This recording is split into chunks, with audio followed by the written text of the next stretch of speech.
Welcome my dear students. आज हम पढ़ेंगे फर्स्ट फ्लाइट का third chapter, two stories about flying. इसमें दो स्टोरीज़ हैं जिसका पार्ट फर्स्ट हम इस वीडियो में कंप्लीट करेंगे। That is his first flight, जो कि आपकी बुक का भी नाम है। In this story we will see that a young seagull is afraid to fly, so how does he conquer his fear. एक शीगल का बच्चा है जिसके भाई बहन तो उड़ना शुरू कर देते हैं, लेकिन उसे बहुत डर लगता है। वो नहीं उड़ पाता है। उसे लगता है कि उसके पंख अभी बहुत कमज़ोर हैं। वो एक पहाड़ी की ऊंचाई पर बैठा हुआ है और किस तरह से वो अपने भाई बहनों को उड़ते हुए देखता है, और क्या वो उड़ पाता है या नहीं। अगर हाँ, तो उसे कितनी मेहनत करनी पड़ती है। चलिए देखते हैं। The young Shigal was alone on his ledge. His two brothers and his sister had already flown away the day before. He had been afraid to fly with them. Somehow, when he had taken a little run forward to the brink of the ledge and attempted to flap his wings, he became afraid. छोटा सा Seagull पहाड़ के ऊपर अकेले बैठा हुआ है। लेज पहाड़ का वो हिस्सा या पहाड़ी का हिस्सा जो थोड़ा आगे की तरफ निकला हुआ हो। उसके दो भाई और उसकी बहन एक दिन पहले ही उड़ना शुरू कर चुके हैं, लेकिन हमारे शीगल को उनके साथ उड़ने में डर लग रहा है। कोशिश करके बेचारा किसी तरह उस लेज के ब्रिंक तक, एकदम आखिरी सीमा तक छोटी सी दौड़ लगाता है उड़ने के लिए, लेकिन जब वो अपने पंखों को फड़फड़ाता है तभी वो डर जाता है।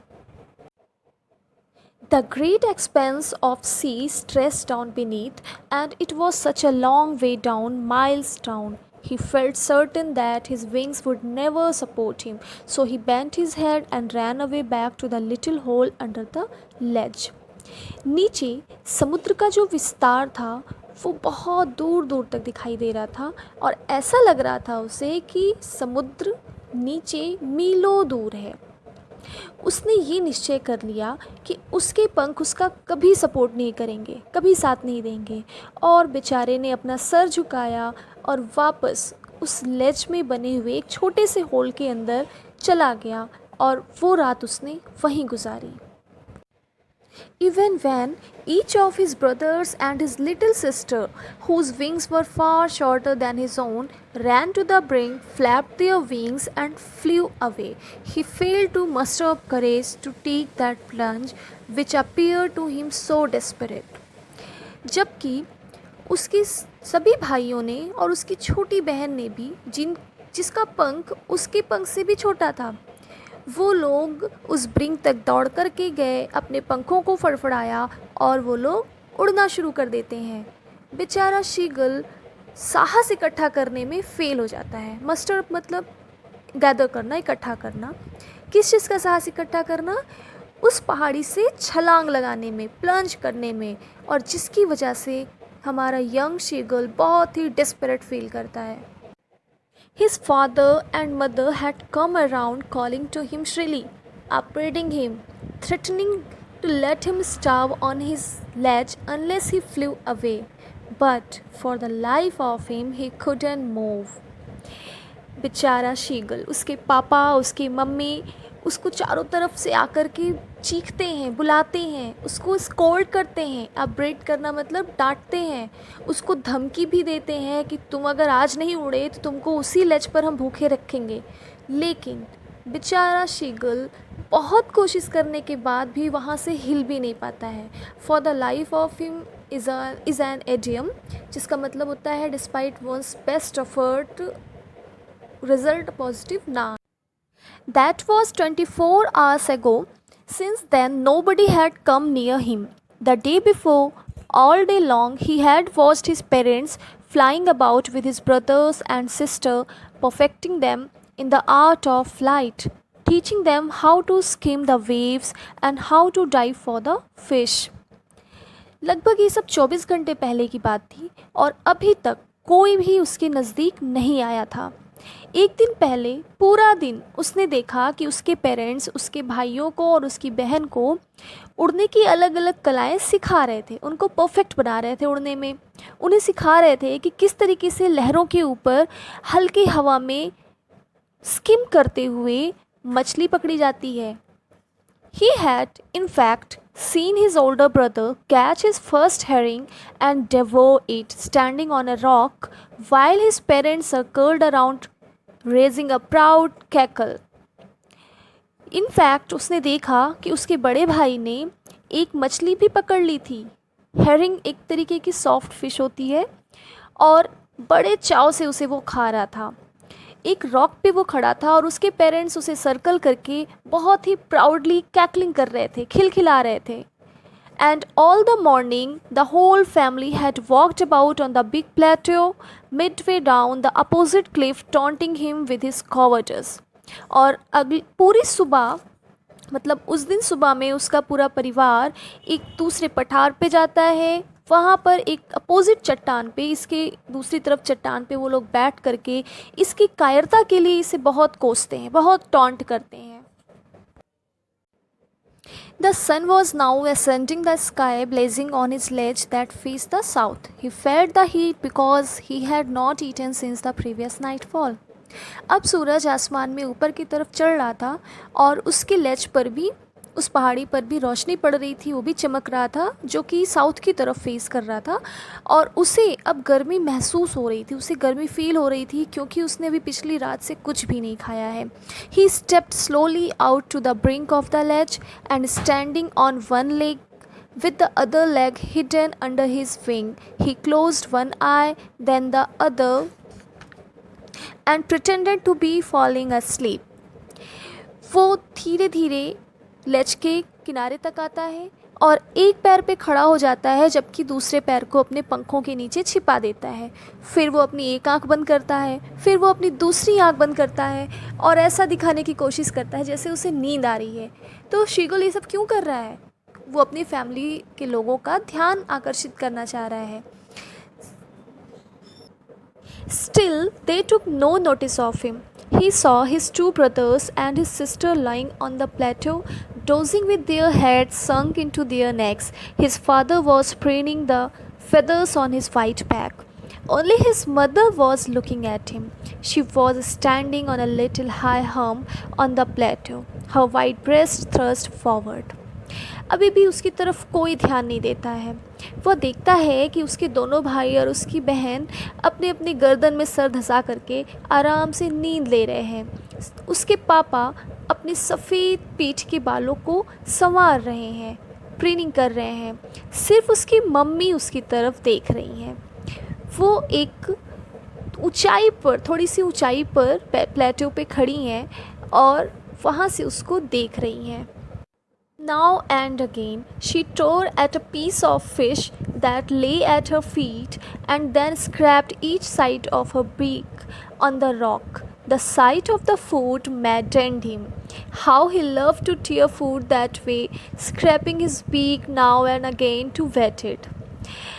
तो वो देखता है कि कुछ कुछ देर पे उसकी मम्मी फ़िश का एक टुकड़ा जो उसके पाँव के पास पड़ा हुआ है उसको छोटे छोटे टुकड़ों में तोड़ती है और फिर अपनी चोंच, अपनी बीक को रॉक पे रगड़ रगड़ कर उसको शार्प करने की कोशिश करती है, स्क्रैप करती है उसको। फूड को देख करके, भोजन देख करके वो एकदम पागल हो जाता है। भोजन का दृश्य उसको पागल बना देता है। वो सोचता है कि उसे कितना अच्छा लगता था, वो भी इसी तरीके से फूड यानी फ़िश को फाड़ता था, काटता था और अपनी बीक को ऐसे ही स्क्रैप करके उसको वेट करता था यानी शार्प करता था। गा गा गा, he cried begging her to bring him some food. Ga Kola, she screamed back derisively, but he kept calling plaintively, and after a minute or so, he uttered a joyful scream. अब हमारा प्यारा सा young Seagull चिल्लाता है गा गा गा। वो इस लैंग्वेज में अपनी मम्मी से कुछ फूड मांग रहा है। उसकी मम्मी गुस्से में चीखती हैं गा खोला। डेरिसिवली मतलब थोड़ा सा व्यंग उपहास बनाते हुए उसको जवाब देती हैं नहीं, बिल्कुल नहीं। लेकिन वो बेचारा मम्मी से फूड मांगता रहता है बहुत ही दुखी तरीके से, और फिर कुछ ही देर बाद वो बहुत ही खुशी से चीख उठता है। His mother had picked up a piece of the fish and was flying across to him with it. He leaned out eagerly, tapping the rock with his feet, trying to get nearer to her as she flew across. But when she was just opposite to him, she halted, her wings motionless, the piece of fish in her beak almost within reach of his beak. He waited a moment in surprise, wondering why she did not come nearer, and then, maddened by hunger, he dived at the fish. तो जैसा कि उसकी माँ चाहती थी कि वो अपने चोंच से फ़िश को उसको ना दे करके उसको प्रेरित करे कि वो फ़िश के ऊपर डाइव करे, और इसी बहाने वो एक छलांग लगाएगा और उड़ना सीख लेगा। उसकी माँ अपने चोंच में एक फ़िश का टुकड़ा लेकर के आती हैं और उसके आसपास फ्लाई कर रही होती हैं। वो भी अपने पैरों को रॉक के ऊपर टैप करते हुए बहुत ही गर्ली आगे की तरफ झुकता है। अभी वो इस समय लेज के किनारे पर खड़ा है और उसके दूसरे साइड में उसकी माँ है, और सडनली उसकी माँ हॉल्ट कर जाती हैं, रुक जाती हैं। यंग शीगल वेट कर रहा था कि माँ अभी आएगी और मेरे चोंच में फूड डालेगी, लेकिन माँ उससे कुछ दूरी पर ही रुक जाती हैं और उनकी विंग्स मोशनलेस, बिल्कुल भी नहीं फड़फड़ा रही होती है, और जो फ़िश का टुकड़ा है वो उसकी माँ के चोंच में है और ऑलमोस्ट यंग शीगुल की चोंच के पहुँच के अंदर है। अगर यंग शीगुल डाइव करता तो वो फ़िश को पा लेता। वो कुछ क्षण तो इंतज़ार करता है और सरप्राइज़ हो जाता है, और ये भी सोचता है कि आखिर मेरी माँ मेरे पास क्यों नहीं आ रही हैं, और लेकिन वो भूख से पागल हो जाता है और फिर फ़िश पे डाइव कर देता है। With a loud scream, he fell outwards and downwards into space. Then a monstrous terror seized him, and his heart stood still. He could hear nothing, but it only lasted a minute. The next moment, he felt his wings spread outwards. The wind rushed against his breast feathers, then under his stomach, and against his wings. He could feel the tips of his wings cutting through the air. He was not falling headlong now. He was soaring gradually downwards and outwards. Young Seagull जैसे ही fish के ऊपर dive करता है, तुरंत वो नीचे गिर जाता है और एक बहुत ज़ोर की चीख निकालता है, और वो स्पेस में कभी ऊपर कभी नीचे इस तरह से लहराते हुए नीचे की तरफ जा रहा था। और फिर अचानक से बहुत ज़ोर का डर उसको लगता है। एक मॉन्स्टरस टेरर सीज्ड हिम, जकड़ लेता है डर उसको, और उसका दिल बिल्कुल शांत हो जाता है। अब जैसे आप ऊपर से नीचे गिरोगे तो आपको क्या फ़ील होगा? फ़िलहाल आपको जो फ़ील होगा वो तो सही है, क्योंकि आपके पास तो पंख नहीं है, लेकिन इस चिड़िया के पास तो पंख होते हैं ना। इसलिए अब क्या होता है, अगले ही क्षण उसको ये फ़ील होता है कि अब उसकी ज़िंदगी ख़त्म होने जा रही है कुछ ही मिनट में। बट द नेक्स्ट मोमेंट उसको फ़ील होता है कि उसके विंग्स बाहर निकल आए हैं, पंख उसके बाहर निकल आए हैं, और हवा उसके ब्रेस्ट के पंखों को छूते हुए जा रही है। हवा उसके स्टमक के नीचे जा रही है, हवा उसके विंग्स को टच करके अगेंस्ट जा रही है। वो फील कर सकता था कि हवा उसके विंग्स को काट रही है। He was not falling headlong now. अब वो सिर के बल नीचे नहीं गिर रहा था, यानी वो अब आसमान में उड़ने लगा था। He was no longer afraid, he just felt a bit dizzy. Then he flapped his wings once and he soared upwards. Ga ga ga ga ga ga. Ga khol a. His mother swooped past him, her wings making a loud noise. He answered her with another scream. Then his father flew over him screaming. He saw his two brothers and his sister flying around him, curveting and banking and soaring and diving. वो ऊंची ऊंची उड़ान भरने लगा धीरे धीरे, कभी ऊपर की तरफ कभी नीचे की तरफ। वो अब बिल्कुल नहीं डर रहा था। हाँ, थोड़ा बहुत उसे डिजीनेस फील हो रही थी, क्योंकि वो भूखा था, वो खाया नहीं था। Then he flapped his wings. फिर वो अपने पंखों को एक बार और फड़फड़ाता है, और फिर वो गाना गाते हुए ऊपर की तरफ उड़ता जाता है। गा गा गा गा गा गा खोला। उसकी मम्मी अचानक से उसके पास से उड़ते हुए जाती हैं। उनके भी पंखों से ज़ोर की आवाज़ आती है। वो भी अपनी माँ को चीख करके आंसर करता है। फिर उसके पापा आते हैं, वो भी चीखते हुए उसके पास आते हैं उड़ते हुए। उसके दोनों भाई, उसकी बहन, सारा उसका परिवार उसके इर्द गिर्द कर्वेटिंग करते हुए, यानी कभी ऊपर नीचे कर्व बनाते हुए फ्लाई कर रहे थे, कभी बैंकिंग यानी एक पंख ऊपर एक नीचे इस तरीके से हवा में उड़ रहे हैं, तो कभी तेज़ी से उड़ान भर रहे हैं। Then he completely forgot that he had not always been able to fly and commanded himself to dive and soar and curve, shrieking shrilly. फिर वो पूरी तरह ये भूल जाता है कि कभी ऐसा भी दिन था कि वो उड़ नहीं सकता था, और फिर वो खुद को कमेंट करता है, खुद की प्रेज़ करता है, एडमायर करता है खुद को, और हवा में डाइविंग करता है, उड़ता है, अलग अलग तरीके से तेज़ उड़ाने मारता है। He was near the sea now, flying straight over it, facing straight out over the ocean. He saw a vast green sea beneath him, with little ridges moving over it, and he turned his beak sideways and caught. वो पूरी तरह ये भूल जाता है कि कभी ऐसा भी दिन था कि वो उड़ नहीं सकता था, और फिर वो खुद को कमेंट करता है, खुद की प्रेज़ करता है, एडमायर करता है खुद को, और हवा में डाइविंग करता है, उड़ता है, अलग अलग तरीके से तेज़ उड़ाने मारता है। His parents and his brothers and sister had landed on this green flooring ahead of him. They were beckoning to him, calling shrilly. He dropped his legs to stand on the green sea. His legs sank into it.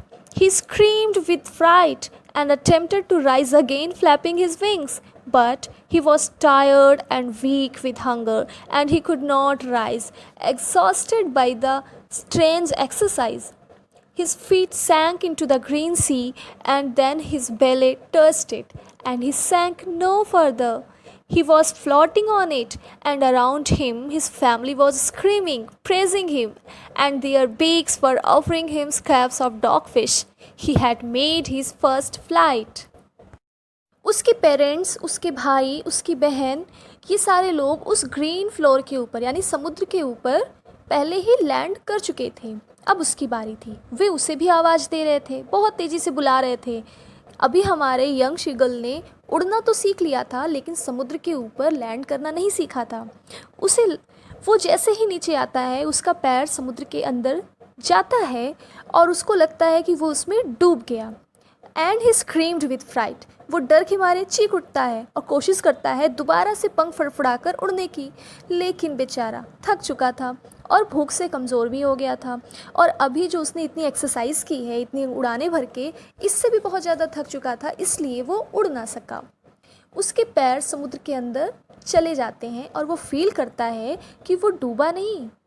उसके बेली पर, उसके पेट पर समुद्र का पानी touch कर रहा है, और अब वो उसके ऊपर फ्लोट कर रहा है, वो तैर रहा है, वो डूब नहीं रहा है।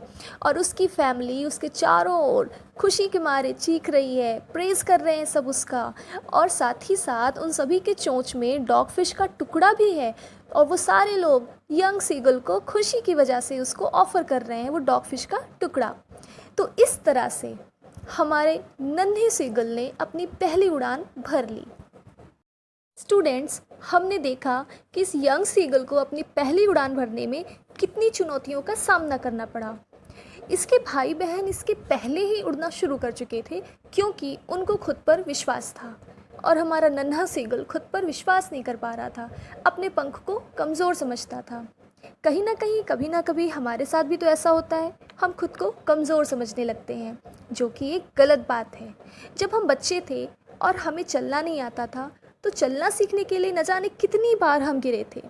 अगर उस वक्त हम गिरकर बैठे रह जाते तो आज चल थोड़ी ना पाते। और देखिए, हम बार बार गिर कर भी आज चलना क्या, दौड़ना भी जानते हैं। इसी तरह लाइफ में अच्छा बुरा होता रहता है। ये स्टोरी हमें ये सिखाती है कि हमें खुद पर किसी भी हालत में विश्वास नहीं खोना चाहिए, हमेशा विश्वास करना चाहिए, और खुद पर विश्वास करके हर चुनौती का सामना करना चाहिए। So have a nice day, keep learning with Ananya.